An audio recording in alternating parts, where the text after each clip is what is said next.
So, everybody, we are here on the weekend of the Super Bowl, getting ready for the big game, and also eager to find out who is going to be the champion of the donut party this year. It's another exciting season of playoff football, and a number of great competitors in the Donut Party League.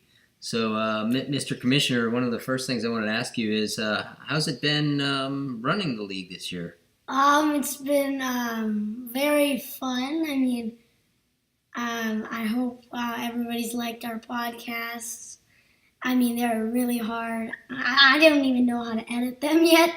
My dad and mom, you and my mom have been doing that recently. Mostly mom. Yeah, and it's very hard. I'm not sure how Gus and Nick did this. But I look forward to doing it again next year if I can. All right. Well, you may have some competition from your brother, but we'll see how that plays out. Okay. Well, so I guess next question is, of course, the big game is upon us.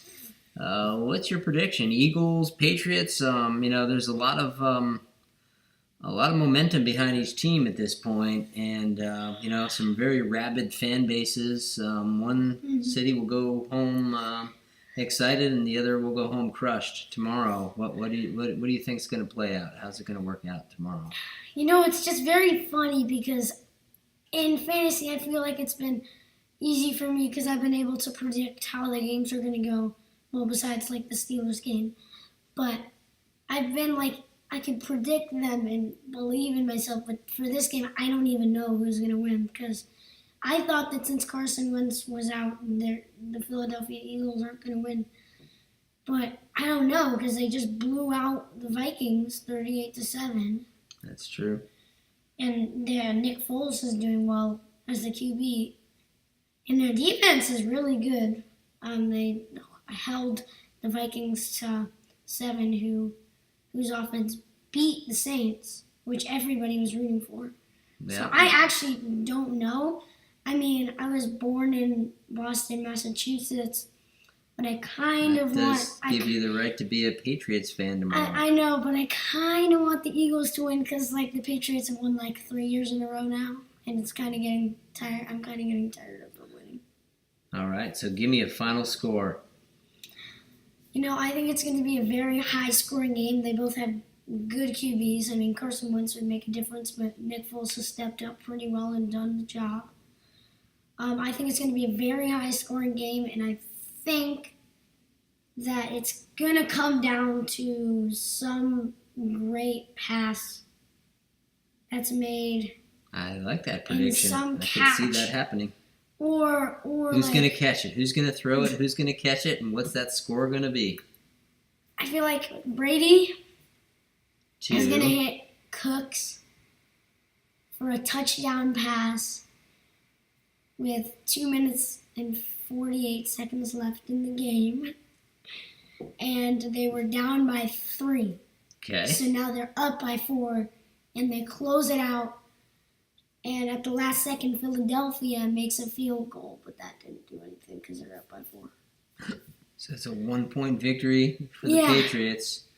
Give me a score. Let's say 40 to 39. 49-48. 49-48. You heard it here first, folks, and fill out your Super Bowl squares accordingly, and get your bets into Las Vegas if needed. All right, so then we come down to the biggest question of the night, which is, how is this donut party going to play out? We've got, some very, very worthy competitors this year, and we're actually looking at the leaderboard right now. Who do you see as your top 3 at the end of the day tomorrow? Well, everybody, if you'd like to look at the mouse, because you can probably see our screen right now, I think it's going to come down. And you've studied this carefully. I know you know basically everybody's team and what their multipliers are and how much they could possibly score tomorrow.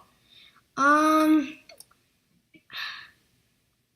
feel like one of my top 3, I'm not sure which position.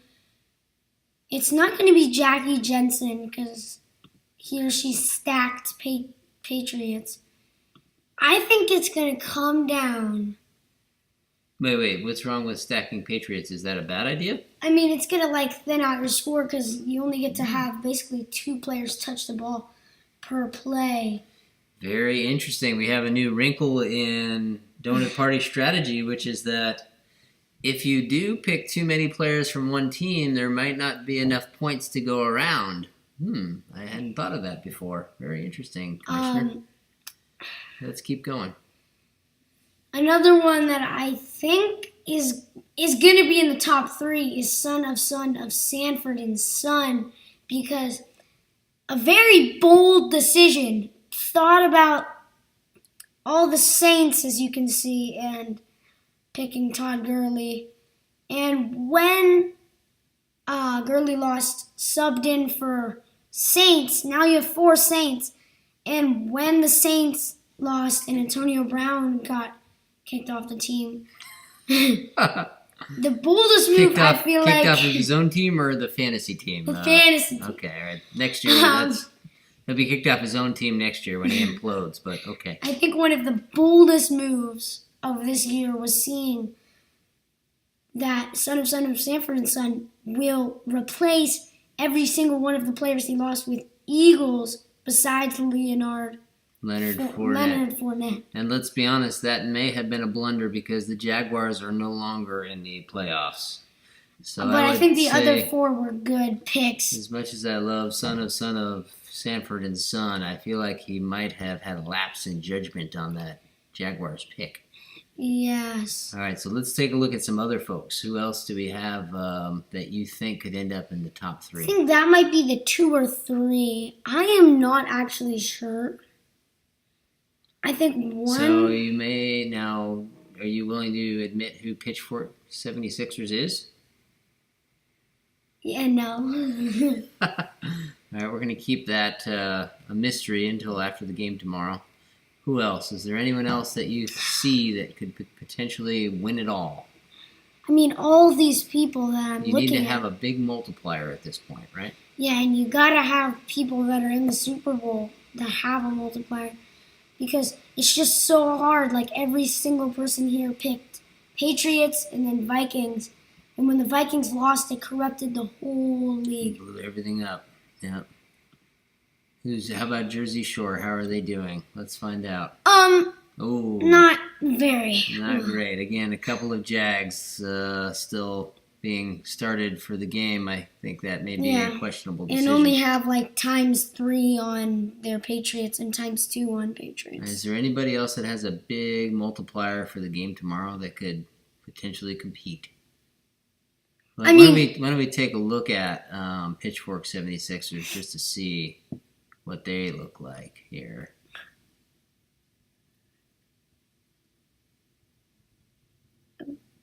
Oh my goodness. I see a lot of bonus points coming for Pitchfork 76ers, so whoever that is seems to be in, I would say, pole position, the prime position to win this event. So we'll have to see how it turns out tomorrow, but Pitchfork 76ers is looking pretty good. It's Pitchfork 76ers against the field, folks. Mr. Commissioner, do you have anything else you want to say tonight before we sign off and get to bed before the game tomorrow? I don't know. Someone's ready for a little rest. It's been a great day. I'm so tired, but I think I have one thing to say. As you can see here, it looks as if we signed into this account, but we do not know who this is. All right, there's a hint as to who Pitchfork 76ers might be, but we won't know until the day of the donut party when the donut football is handed over to the new champion. So we're excited about that, and everybody have a great time watching the game tomorrow. Okay. And signing off here is Mr. Commissioner Damon Coakley.